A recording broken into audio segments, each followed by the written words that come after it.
All right, let's dive right into this explainer, where we're going to decode the surprisingly deep psychological subtext hidden inside what seems like a really simple story. I Am Not an Octopus by Owen McLaughlin. Now, on the surface, sure, it's a lighthearted tale, but when we look just a little closer, it's actually a complete masterclass in overcoming denial and facing our fears. And to help guide us through this analysis, we're going to focus heavily on 5 incredibly useful English sentences pulled straight from the text. These aren't just great phrases to stash in your vocabulary. They act as direct windows into our protagonist Terry's psychological state.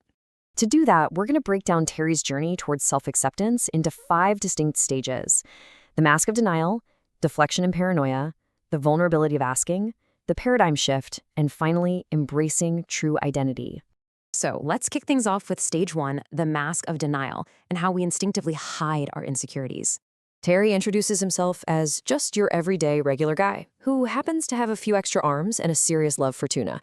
And he casually drops our very first key English phrase, "Nothing to see here." It's kind of the ultimate deflection, isn't it?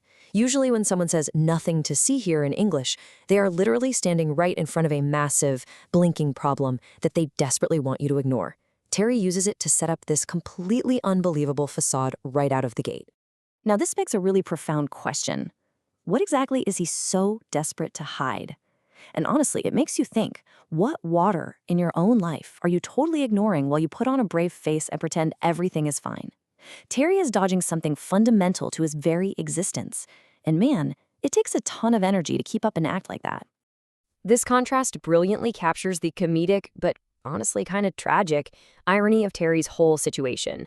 On one side, you have his completely absurd claims. He's just a regular guy, totally not afraid of water. But then, look at the reality. He is literally an octopus who is screaming about danger and is absolutely terrified of drowning in H2O. He is avoiding the exact element his body is biologically designed to thrive in. Which brings us to section 2, deflection and paranoia. Because eventually, the facade always slips. As people inevitably start noticing his obvious octopus traits, he gets super defensive. He throws out our second vital English sentence, "I don't know why you're looking at me like that." We've all heard this one, right? It's that classic expression we use when we feel judged, mostly because we know our own story doesn't quite add up. I mean, everybody knows octopuses live underwater, so Terry doubles down, insisting he isn't afraid of it, right before completely panicking about how, as he puts it, watery and wet and water-like it is. He's projecting his own internal paranoia right onto the audience. But here's the thing, Terry's imposter syndrome has real-world costs. This isn't just some harmless little white lie. It's practically a self-imposed prison. By forcing himself to stay stuck on dry land, look at what he's missing out on. He's missing his mom and dad. He's missing his octopus friends. And, maybe most tragically, he's missing out on the ultimate theme park, Super Octopus Fantasy Adventure World. Fear is literally locking him out of living a full life. Let's move to section 3, the vulnerability of asking. Realizing this steep, painful price finally pushes Terry to a breaking point, and it leads to this incredibly vulnerable and our third key English sentence. Do you think you could teach me? Just think about that. It is such a wonderfully polite, hesitant way to ask for help. In the context of the story, this is a massive turning point. It shows the sheer courage it takes to swallow your pride, admit you don't know how to do something, especially something everyone assumes you should naturally be great at, and actually ask for guidance. Now, of course, personal growth is rarely graceful. Right before he finally takes the plunge, Terry goes into this hilarious, rapid-fire mental spiral. Do I keep my mouth open or shut? Should I sink to the bottom or float to the top?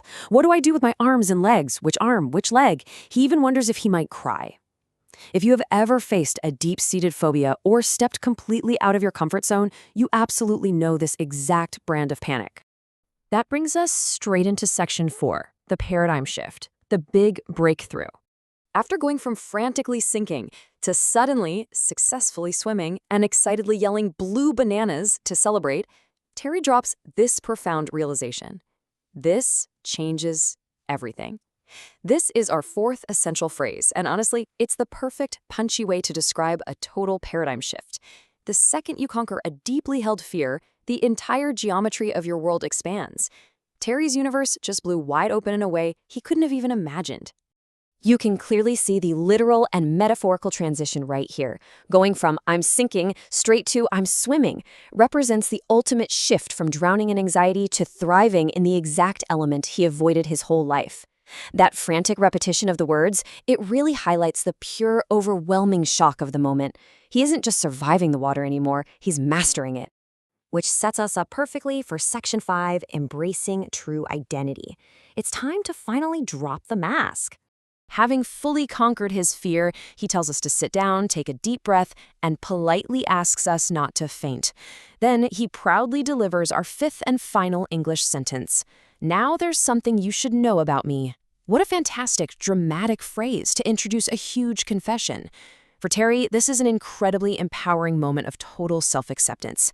He is officially done hiding behind that regular guy who loves tuna routine. Because of that confession, we get to completely redefine Terry. Not by his fear, not by his denial, but by his actual truth.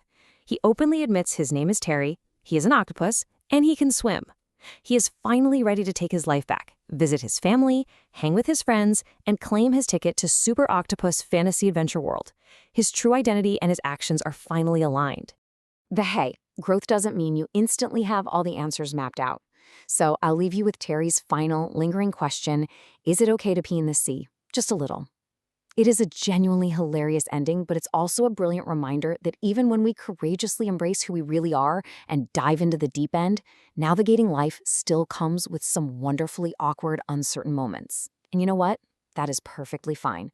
Keep swimming, keep asking questions, and ask yourself, what water are you still avoiding, and what would happen if you finally jumped in?